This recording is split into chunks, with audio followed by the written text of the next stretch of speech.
Bien sûr, il y a de la déception, comme celle qui marque les éliminations et les fins de saison.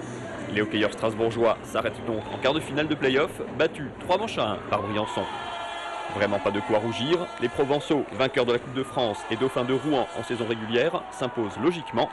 À l'heure du bilan, l'Étoile Noire fait figure de bon élève du sport régional et a progressé sur tous les tableaux, 7e de son championnat avec un nombre record de points, quart de finaliste des play-offs, plus une demi-finale de Coupe de France et un quart de finale de Coupe de la Ligue.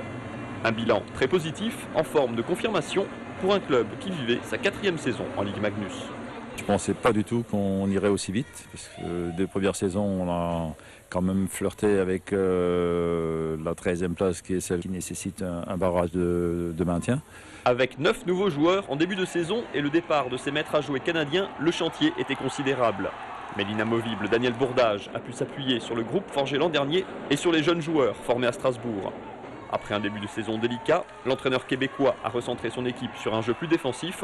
Une réussite d'autant plus méritoire qu'en ces temps de crise, le club avait choisi la prudence et n'a pas cassé sa tirelire. Le recrutement se fait par rapport effectivement à mes pronostics en début de saison. En période de crise, c'est jamais évident.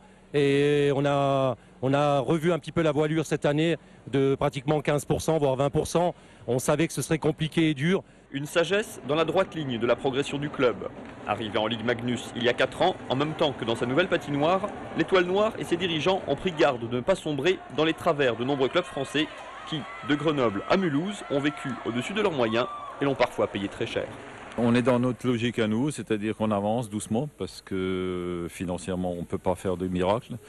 On progresse tous les ans au niveau des budgets et puis au niveau du jeu. L'Étoile Noire va préparer sereinement la saison prochaine et monter au créneau pour tenter d'obtenir des sponsors et des collectivités des moyens supplémentaires.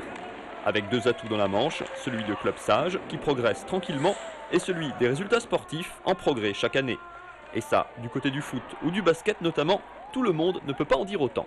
C'est ce qui est frustrant parce qu'on sait à peu près ce qu'il faut pour nous mêler à la lutte au podium et on sait qu'on les a pas. Donc on fait avec nos moyens et on sait qu'avec des moyens supérieurs, on y arriverait probablement. Les dirigeants alsaciens ont désormais 5 mois pour préparer la saison 2011 avec déjà un objectif en tête, faire encore mieux, une fois de plus.